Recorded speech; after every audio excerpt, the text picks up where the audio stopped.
তো এই জালেমরা ওয়াহাবি বলে বুঝায়টা কি? ওয়াহাব আল্লাহর নাম, অর্থ হলো মহান দাতা। এর সঙ্গে যখন ইয়া লাগায় তখন শব্দটা হয় ওয়াহাবি। ওয়াহাবি মানে হইল আল্লাহওয়ালা। ওয়াহাবি মানে কি? ওয়াহাবি মানে কি? তো ওয়াহাবি বলে গালি দেওয়ার দ্বারা অর্থটা কি দাঁড়ায়? অর্থ তো এটাই দাঁড়ায় আমরা আল্লাহওয়ালা, ওরা ইবলিসওয়ালা। আমরা রবওয়ালা, ওরা শয়তানওয়ালা। আমরা আল্লাহ তাআলার আদর্শের উপর প্রতিষ্ঠিত, ওরা দাজ্জালি আদর্শের উপর প্রতিষ্ঠিত। না হলে গালি হয় কিভাবে আমাকে বুঝান। জেনে বুঝে আল্লাহর নাম নিয়ে কেউ ট্রোল করলে, জেনে বুঝে আল্লাহর নাম নিয়ে কেউ ব্যঙ্গ করলে, জেনে বুঝে আল্লাহর নাম নিয়ে কেউ বিদ্রুপ করলে, সে কি আর ইমানদার থাকে না বেঈমান হয়ে যায়? বাংলাদেশের নামধারী সুন্নি সমাজ সাবধান, সাবধান, সাবধান। যেহেতু আমার আলোচনা নিয়মিত ফলো করেই থাকে, প্রত্যেকের উদ্দেশ্যে বলছি সাবধান। আল্লাহর নাম নিয়ে ফাইজলামি করতে এসো না, আল্লাহর বান্দারা সয়ে নেবে না। তো এই জালেমরা ওয়াহাবি বলে বুঝায়টা কি? আরে তোদের মনে চায় আমারে গালি দে, মনে চায় আমার বাপরে গালি দে, মনে চায় আমার 14 গোষ্ঠীরে গালি দে, মনে চায় আমাদের সবাইরে গালি দে, কিন্তু খবরদার আল্লাহর নাম নিয়ে যদি বিদ্রোহ করিস, আল্লাহর বান্দা একদিন না একদিন তোদেরকে বেয়াদবির শিক্ষা বুঝিয়ে দেবে। নতুন একটা গালি আবিষ্কার হলো, আপনারা শুনেছেন কিনা আমি জানি না। গালিটা হলো ওয়াহাবি। শোনেন নাই আপনারা? আরো কিছু গালি আছে, সমর্থক, খারেজি, ইয়াজিদি, ইয়াজিদের প্রেতাত্মা, নবীর দুশমন, আছে বহুত গালি। কিন্তু একটা গালি খুব চলে, এটা হলো ওয়াহাবি। একদিকে নাকি ওয়াহাবি আর একদিকে সুন্নি। সুন্নি কারে বলে? যারা সিন্নি খায় বেশি করে। আর ওয়াহাবি কারে বলে? যারা হুবহু কোরআন হাদিস আর সাহাবীদের আদর্শকে আঁকড়ে ধরে রাখে আর তাদের নবদ্ভাবিত আদর্শগুলো মানে না, তাদেরকে বলে ওয়াহাবি। হ্যাঁ, গালি তোমরা যা দাও, ব্যাপার না। আগেই বলেছি আমাদের চামড়া পর্যাপ্ত মোটা, আলহামদুলিল্লাহ। নবীর থেকে আমরা শিখেছি দ্বীনের জন্য গালি খাওয়া সুন্নত। সুবহানাল্লাহ, আলহামদুলিল্লাহ। জিকির করা যেমন সুন্নত, দ্বীনের কাজ করতে গিয়ে জেল খাটা, দ্বীনের কাজ করতে গিয়ে গালি খাওয়া, এটাও নবীর সুন্নাহ। কিন্তু আমার বড় দুঃখের একটা জায়গা, এই যে কথায় কথায় গালি দেয়, আমারও দেয় আপনার ওয়াহাবি। আমার বড় দুঃখের জায়গা এখানে ওয়াহাব আল্লাহ। ওয়াহাব কার নাম? আল্লাহ তাআলার 99 নাম হয়তো অনেকের এখানে মুখস্থ আছে। আল্লাহ ওয়ালা শব্দের যে অর্থ হক্কানি, আল্লাহর একটা নাম আছে হক। হক্কানির দুইটা অর্থ, এক হলো হকপন্থী আর একটা অর্থ হলো হকওয়ালা, আল্লাহওয়ালা। রব্বানি একটা অর্থ হলো রবওয়ালা, রবের পথে পরিচালিত। একইভাবে রহমানওয়ালা, রাহিমওয়ালা, বরকতওয়ালা। সকল ক্ষেত্রে এই যে শব্দগুলো আমরা ব্যবহার করি, এ ধরনেরই একটা শব্দ হলো ওয়াহাবি। ওয়াহাব হলো আল্লাহর নাম, ওয়াহাব হলো মহান দাতা, সবকিছুর দাতা। দুনিয়ার আমরা কেউ দাতা না। আমরাও আমাদের ছাত্রদেরকে এটা শিখাই, দেখো জ্ঞানের দাতা আমরা না, আমরা তোমাদেরকে কোনো জ্ঞান দিতে পারবো না। আমরা জাস্ট ট্রাই করতে পারবো, চেষ্টা করতে পারবো। দাতা একজনই, নাম তার আল্লাহ। সুতরাং আমিও চেষ্টা করি, তুমিও চেষ্টা করো, কিন্তু খবরদার আল্লাহ নাফরমানি করো না, গুনাহ করো না, অন্তরটাকে কালো বানিয়ে ফেলো না। না হলে এলেমের দাতা যিনি, তিনি কিন্তু এলেম দিবেন না। আমি যতই চেষ্টা করি, তিনি না দিলে আমরা দিতে পারবো না। তো ওয়াহাব কে? আরে বলুন ওয়াহাব কে? আল্লাহ।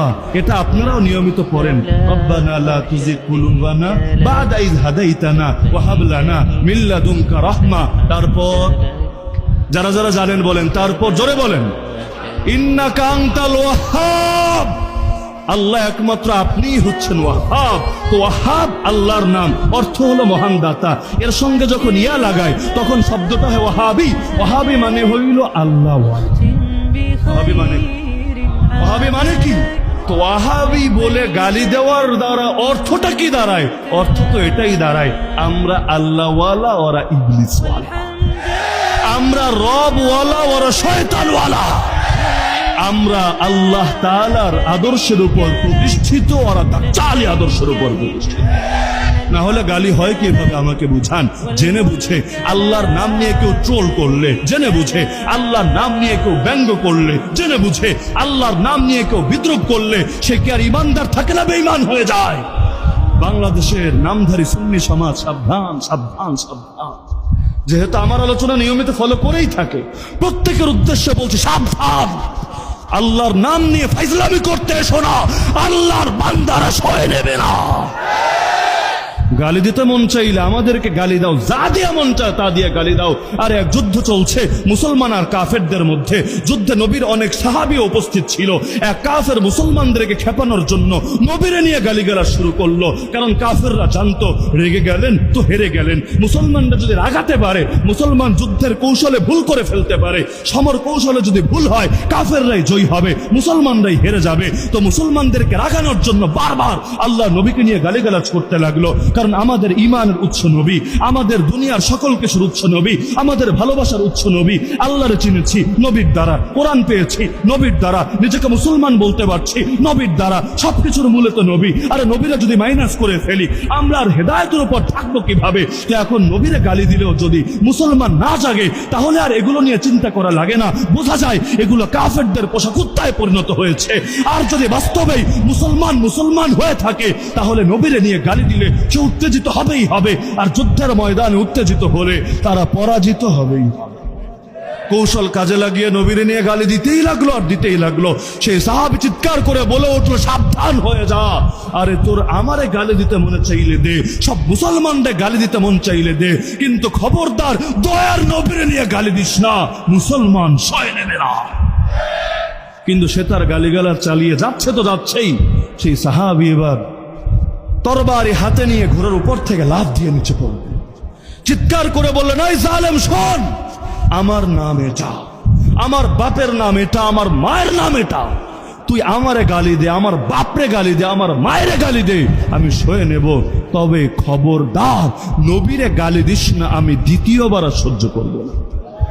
তারপরও সেই জালেম তাকে গালি দিল না, তার বাবাকে না, তার মাকে না, গালি দিতে লাগলো মুহাম্মদুর রাসূলুল্লাহ সাল্লাল্লাহু আলাইহি ওয়াসাল্লামকে। আর যায় কোথায়? খোলা তরবারি নিয়ে ওদের ভিড়ের মধ্যে ঢুকে যেতে লাগলেন। আর অন্য সাহাবীরাও তারে বলছে, যাচ্ছ কোথায়? এতগুলো কাফিরের ভিড়ে ঢুকলে তুমি আর জিন্দা ফিরে আসতে পারবা না। তিনি জবাব দিচ্ছে, আমার জিন্দা থাকা লাগবে না, আমি মুর্দা হয়েও নবীর ইজ্জতকে যদি জিন্দা রাখতে পারি আমার আর কিছু লাগবে না।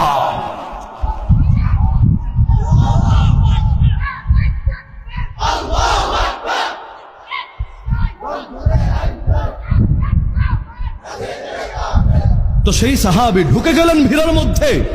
ভিড়ে ঢুকেই শেষ না, সব জালেম যখন দেখতে থাকলো তিনি তো কোনো কিছুর পরোয়া করছেন না, বাঁচার জন্য আসেন নাই, প্রাণ বাঁচানোর ন্যূনতম তাগিদ নাই, একজন একজন করে ছিটকে পড়ে যেতে থাকলো সামনে থেকে। আরে কে চায় হুদাই মরতে?